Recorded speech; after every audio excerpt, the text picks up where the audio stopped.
Welcome to पुस्तक कट्टा YouTube channel. नमस्कार मित्रांनो, मागच्या भागामध्ये आपण वृषालीच्या कथेला सुरुवात केली होती. आज आपण सुरू करणार आहोत वृषालीच्या जीवनाचा दुसरा आणि अधिक भावनिक टप्पा. हो, आणि आजचा हा टप्पा खऱ्या अर्थाने खूप गुंतागुंतीचा आहे. अगदी. आजच्या या सखोल चर्चेमध्ये आपण मृत्युंजय कादंबरीतल्या वृषालीच्या दृष्टिकोनातून आलेल्या काही अत्यंत महत्त्वाच्या नोंदींचा वेध घेणार आहोत. म्हणजे पान क्रमांक 364 ते 376 या दरम्यानच्या ज्या नोंदी आहेत ना, त्यावर आपण बोलणार आहोत. नक्कीच, कारण आपला मुख्य उद्देश फक्त महाभारतातल्या राजकीय घडामोडी समजून घेणं हा नाहीये, तर एका महान योद्ध्याची पत्नी म्हणून वृषालीची जी काही घुसमट होत होती, हो, ती मानसिक घुसमट. अगदी ती घुसमट, शिवाय अंगराज कर्णाचा स्वतःच्या ओळखीसाठीचा जो एक भीषण संघर्ष होता आणि कौरव पांडवांची वाढत जाणारी दरी, या सगळ्या मागची भावनिक गुंतागुंत आपल्याला उलगडायची आहे. घटनेतून होते. कौरवांच्या राजसभेत घडलेला तो द्यूतसभेचा प्रसंग, जिथे वृषालीच्या एका वचनामुळे अंगराज कर्णाला चक्क मौन बाळगावं लागतं. हो, तो प्रसंग खूपच अस्वस्थ करणारा आहे. सभागृहात शकुनी मामा युधिष्ठिराला अत्यंत धूर्तपणे खांडववनाचं राज्य देण्याचा प्रस्ताव मांडतात. आता खांडववन म्हणजे काय? तेच तर, ते काही साधं राज्य नव्हतं. बिलकुल नाही. ते एक घनदाट हिंस्र श्वापदांनी भरलेलं अत्यंत भयानक जंगल होतं, आणि युधिष्ठिर हा प्रस्ताव स्वीकारतो सुद्धा. बापरे. म्हणजे हे असं झालं की एखाद्याला राहायला एखादी पडीक धोकादायक जागा द्यायची आणि वरून आम्ही अपकार केल्याचा आव आणायचा. अगदी तसंच. आणि या सभेतील शकुनी मामांचा हा ढोंगीपणा आणि क्रूरता वृषालीला अजिबात आवडत नाही. तिला तो नीच डाव स्पष्ट दिसत असतो. पण मला इथे एक प्रश्न नेहमी पडतो. सर्वात महत्वाची गोष्ट म्हणजे अंगराज कर्ण या अन्यायावर काहीच कसं बोलू शकला नाही. म्हणजे कर्ण तर त्याच्या स्पष्ट वक्तेपणासाठी ओळखला जायचा ना. हो ना, पण इथेच तर मेख आहे. कर्ण तिथे हतबल होता, कारण स्वतः वृषालीनेच त्याच्याकडून एक वचन घेतलं होतं. अच्छा, म्हणजे तिला कर्णाला या राजकारणातून वाचवायचं होतं. हो, पण परिणाम उलटा झाला. कर्णाला अडकवून ठेवल्याने एक प्रकारे शकुनीच्या त्या अन्यायाला मूक संमती दिल्यासारखं झालं. आणि सभेनंतर कर्ण स्वतःच वृषालीला विचारतो की नेमकी आजच माझ्याकडून वचन घेण्याची बुद्धी तुला कशी सुचली? अरे छा, म्हणजे वृषालीला स्वतःच्याच त्या वचनाचा नक्कीच प्रचंड पश्चाताप होत असणार. कारण तिला राजकीय डावपेचांपेक्षा आपल्या पतीच्या तत्वांशी होणारी तडजोड जास्त टोचत असावी, बरोबर ना? अगदी बरोबर. शकुनी हा सर्व कलहाचं मूळ आहे हे तिला माहीत होतं, पण पतीला वाचवण्याच्या नादात तिने त्याच्या आत्म्यालाच दुखावलं याचं शल्य तिला पोखरत होतं. खरंच, किती ती हतबलता. पण या राजसभेतील तणावानंतर ना, एक खूपच वेगळी आणि गूढ घटना घडते. पांडव खांडववनात जाण्यापूर्वी वृषाली आणि राजमाता कुंती यांची एक भेट होते. हो, ती महामंत्री विदुरांच्या पर्णकुटीत झालेली भेट. खूपच भावनिक आणि रहस्यमय प्रसंग आहे तो. होय ना, कारण कुंती हस्तिनापूरची राजमाता आणि वृषाली एका सूतपुत्राची पत्नी. तरीही कुंती तिच्याशी एका राणीप्रमाणे नाही, तर चक्क एका आईप्रमाणे अत्यंत मायेने वागते. आणि त्याहीपेक्षा धक्कादायक गोष्ट म्हणजे गरोदर असलेल्या वृषालीला कुंती एक विचित्र पण अचूक भविष्यवाणी सांगते. काय सांगते ती? ती म्हणते की तुझा पुत्र अत्यंत सुंदर आणि पराक्रमी असेल, पण आणि हे नीट ऐका, त्याला जन्मता कवच आणि कुंडले नसतील. बापरे, हे खरंच अंगावर काटा आणणार आहे. म्हणजे कुंतीने असं ठामपणे सांगणं म्हणजे एखाद्याने भविष्यात जन्मणाऱ्या मुलाच्या अंगावरील एखाद्या विशिष्ट जन्मखुणेबद्दल आधीच खात्रीने सांगण्यासारखं आहे. अगदी तसंच. आणि कुंती त्या मुलाचं नाव वृषसेन ठेवण्याची सूचनाही करते, जी वृषाली मान्य करते. पण कुंतीच्या त्या कवच कुंडले नसतील या वाक्याने वृषाली पुरती गोंधळून जाते. साहजिकच आहे. पण कुंतीला हे इतक्या खात्रीने कसं माहीत होतं, आणि तिने हे बोलून दाखवण्याचं धाडस तरी का केलं? यामागे कुंतीच्या मातृत्वाचं आणि अपराधाचं प्रचंड ओझ आहे. कारण कर्णाचे ते ईश्वरीय कवच कुंडल हे त्याचं एकट्याचंच वैशिष्ट्य आहे. ते काही अनुवांशिक नाही, हे सत्य संपूर्ण जगात फक्त कुंतीला माहीत होतं. अच्छा, म्हणजे तिच्या मनातील ती तडफड तिला शांत बसू देत नव्हती तर. अगदी. त्या अपराधखंडातूनच ती हे सत्य नकळतपणे भविष्यवाणीच्या रूपात बोलून जाते.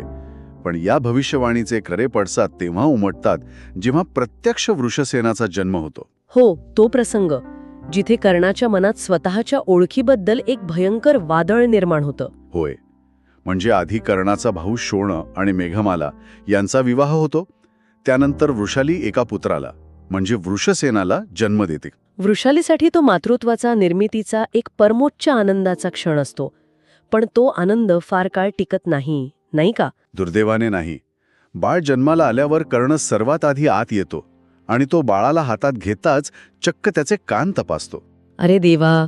एवढंच नाही तर अंगावरील कातडी भेदून पाहण्यासाठी तो बाळाच्या करंगळीला चक्क एक सुई टोचतो आणि रक्ताचा थेंब येताच तो स्वतःच हादरून जातो. बाप रे! हा प्रसंग अतिशय अंगावर काटा आणणारा आहे. स्वतःच्याच नुकत्याच जन्मलेल्या बाळाला सुई टोचणारा पिता. हो, आणि तो उद्विग्न होऊन विचारतो, माझ्या कोणत्याही मुलांना कवचकुंडल का नाही? मी नक्की कोण आहे? तो संतापाने आणि निराशेने तिथून निघून जातो. हे खूपच हृदयद्रावक आहे, कारण आपण सर्वच आपल्या मुलांमध्ये आपली सावली शोधतो. हा मानवी स्वभाव आहे. पण इथे कर्णाला केवळ सावली नाही तर स्वतःचं अस्तित्वच शोधायचं होतं. अगदी बरोबर. कारण कवचकुंडले ही त्याच्यासाठी केवळ शस्त्र किंवा संरक्षण नव्हतं, ती त्याची एकमेव ओळख होती. हो ना, आणि ती ओळख पुढच्या पिढीत जात नाहीये हे बघून तो खचला असणार. नक्कीच. आपण कोण आहोत या प्रश्नाने त्याला अक्षरशः वेड लावलं होतं. तो प्रचंड एकटा पडत चालला होता. आणि हे फक्त वृषसेनेच्या वेळी नाही झालं. नंतर जेव्हा सुप्रियेचा मुलगा चित्रसेन जन्माला येतो तेव्हाही असंच घडतं. म्हणजे पुन्हा तीच निराशा. हो, आणि यामुळेच कर्ण गंगेच्या पात्रात दिवसभर उन्हात उभा राहून सूर्याची अत्यंत कडक उपासना करू लागतो. तो आपल्या मुळांचा शोध घेत असतो. आणि ह्या सगळ्या मानसिक घुसळणीत वृषालीची अवस्था काय होत असेल? तिला तर हे सगळं मुखपणे पाहावं लागत असणार. आणि मला यातला तो दुश्शला देवींचा प्रसंग आठवतोय. हो, तो प्रसंग खूपच सूचक आहे. युवराजनी दुश्शला देवी जेव्हा बाळ वृषसेनाला पाहायला येतात तेव्हा त्या सुद्धा त्या लहान मुलाचे कान तपासतात. म्हणजे समाजाची ती एक विकृत उत्सुकता होतीच. अगदी. आणि त्यानंतर त्या वृषालीला कर्णाच्या अभेद्य कवचामुळे त्यांच्या एकांताबद्दल, म्हणजे त्यांच्या वैयक्तिक आयुष्याबद्दल एक अतिशय खोडकर प्रश्न विचारतात. हो, जो प्रश्न वृषाली कर्णाला कधीच विचारू शकत नाही. म्हणजे ते कवच केवळ युद्धात नाही तर त्यांच्या दाम्पत्य जीवनातही एक अदृश्य भिंत बनून उभं होतं. खरंय. एकीकडे कर्णाच्या मनात हा असा भयानक आंतरिक संघर्ष सुरू होता आणि दुसरीकडे हस्तिनापूर आणि पांडवांमधील बाह्य राजकीय दरी प्रचंड वेगाने रुंदावत होती. हो, ते खांडववनाचं प्रकरण पांडवांनी तिथे खरंच कमालच केली होती. हो ना. केवळ 6 महिन्यात भीम आणि इतरांच्या ताकदीने त्यांनी ते महाकाय हिंस्र जंगल पूर्णपणे साफ केलं आणि श्रीकृष्णाच्या मदतीने द्वारकेचे जे कारागीर आले होते त्यांनी तिथे तो भव्य राजवाडा उभारला. खांडववनाचं इंद्रप्रस्थ झालं. अग्री. पण या इंद्रप्रस्थाच्या भरभराटीमुळे हस्तिनापूरमध्ये प्रचंड मत्सराची भावना निर्माण झाली. हस्तिनापूरची जनता, कुशल कामगार इंद्रप्रस्थाकडे स्थलांतर करू लागले. साहजिक आहे, जिथे प्रगती आहे तिथे लोक जाणारच. पण कौरवांनी यावर काय उपाय शोधला? त्यांनी अत्यंत हुकुमशाही निर्णय घेतला. जो कोणी इंद्रप्रस्थात राहायला जाईल त्याची सर्व संपत्ती जप्त केली जाईल अशी दवंडीच त्यांनी हस्तिनापुरात पिटवली. बापरे. म्हणजे अधिकृतपणे 2 राज्यांमध्ये फूट पाडली गेली. जे एकत्र असणारे 105 भाऊ होते ते आता 100 आणि 5 असे स्पष्ट विभागले गेले होते. हो, आणि आश्चर्याची गोष्ट म्हणजे भीष्म, द्रोण, धृतराष्ट्र हे सर्व मोठे जाणकार आणि अनुभवी लोक तिथे असूनही ही दरी ती मिटवू शकले नाहीत. हेच तर मला नवल वाटतं. एवढी मोठी माणसं काहीच कशी करू शकली नाहीत? सत्तेची नशा कशी असते यावरून दिसतं. अगदी बरोबर. ती ज्याच्याकडे असते त्याला धुंद करते आणि ज्याच्याकडे नसते त्याला वेड लावते. होय ना. पण या सगळ्या राजकीय चिखलात मला वृषालीचं पात्र खूपच प्रगल्भ वाटतं. कारण ती फक्त रडत बसली नाही, तिने चक्क स्वतःची एक गुप्तचर व्यवस्था उभी केली होती. हो, तो भाग खूपच रंजक आहे. ती आपला सख्खा भाऊ सत्यसेन याच्या मार्फत पांडवांच्या प्रगतीची गुप्त माहिती मिळवत असते. हे खरंच थक्क करणार आहे. म्हणजे नवऱ्याच्या सर्वात मोठ्या शत्रूंची काळजी घेण्यासाठी स्वतःच्या घरातूनच एका गुप्तहेराची नेमणूक करण्यासारखं आहे. हो, आणि ती ही माहिती दुर्योधनापासून अगदी काळजीपूर्वक लपवून ठेवते, जेणेकरून पांडवांवर पुन्हा नव्याने कोणतंही संकट येऊ नये. कौरवांची चूक तिला स्पष्ट दिसत होती.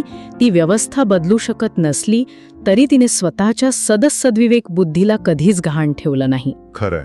आणि आजच्या या आपल्या सखोल विश्लेषणातून आपण हेच पाहिलं की महाभारताची कथा ही केवळ युद्धाची किंवा राजकारणाची नाहीये. नक्कीच ती मानवी मनाच्या गुंतागुंतीची, मातृत्वाच्या मूक वेदनेची आणि स्वतःचं अस्तित्व शोधण्याच्या एका महाभयंकर संघर्षाची कथा आहे. हो, वृषालीच्या डोळ्यांतून दिसणारा कर्ण हा केवळ एक अजिंक्य योद्धा नाहीये.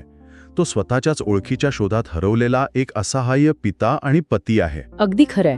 आणि ह्या सगळ्या चर्चेतून जाता जाता मला एक गोष्ट जाणवतीये जी आपण आपल्या ऐकणाऱ्यांसाठी एका शेवटच्या विचाराच्या रूपात सोडून जाऊ शकतो. हो, आणि तो विचार असा आहे की कर्णाला जेव्हा हे 100% जाणवतं की त्याची ती ईश्वरीय देणगी म्हणजे त्याची ती कवच कुंडले त्याच्यानंतर त्याच्या कोणत्याही मुलांमध्ये संक्रमित होणार नाहीयेत, ती त्याच्यासोबतच कायमची गोष्ट होतील. अगदी.